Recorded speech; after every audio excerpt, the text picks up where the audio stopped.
এই সোনা সোনা ହଁ ଆରେ ଏଇ ନେ ଟଙ୍କା ନେଇଯା ଆଉ ଭାଇର ଖାଦ୍ୟ ସରିଯାଇଛି ନା ନେଇ ଆସିବୁ ହେଲା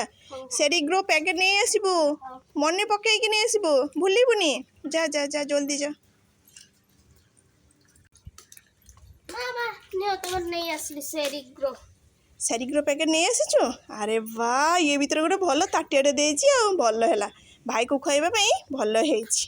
ଆରେ ଖୋଲିଲୁ ଏ ଭିତରେ କେମିତି ତାଟିଆଟେ ମୁଁ ଟିକେ ଦେଖେ ଆରେ ଇଏ କ'ଣ କିଛି ନାହିଁ ଏ ଭିତରେ ଖାଦ୍ୟ କୁଆଡ଼େ ଗଲା ଆଉ ତାଟିଆ କୁଆଡ଼େ ଗଲା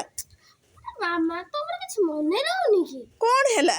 ତମେ ପୁରା କହିଥିଲ ସେରିଗ୍ରୋ ପ୍ୟାକେଟ୍ ଆଣିବାକୁ ମୁଁ ସେଇଥିପାଇଁ ପ୍ୟାକେଟ୍ ଆଣିଛି ଆଉ ଏ ଭିତରେ ଯୋଉ ତାଟିଆଟା କ'ଣ ହେଲା ତାଟିଆଟା ଗୋଟେ ଭିକାରୀକୁ ଦେଇଦେଇଛି ଆଉ ଯୋଉ ଖାଇବାଟା ଥିଲା ପଛରେ ଗୋଟେ କୁକୁର ବୁଲୁଥିଲା ମୁଁ ତାପରେ ବୋଧେ ଭୋକରେ ଥିବ ସେଇଥିପାଇଁ ମୁଁ ତାକୁ ଦେଇଦେଲି ଆଉ ଖାଇବାକୁ କ'ଣ ହେଲା ତୋର ଏତେ ବୁଦ୍ଧି ହେଇଛି ତତେ ଦେଲି ଟଙ୍କା ତୁ ଏତେ ଦାମିକା ଗୋଟେ ଖାଦ୍ୟକୁ ନଷ୍ଟ କରିକି ପକେଇ ପଳେଇ ଆସିଲୁ କାହିଁକି ତମେ ତ କହିଲ ପ୍ୟାକେଟ୍ ଆଣିବାକୁ ତୋ ମୁଣ୍ଡ ଖରାପ ହେଇଛି ନା କ'ଣ ଭଗବାନ ମୁଁ ଏବେ କ'ଣ କରିବି ଛୁଆକୁ କ'ଣ ଖୁଆଇବି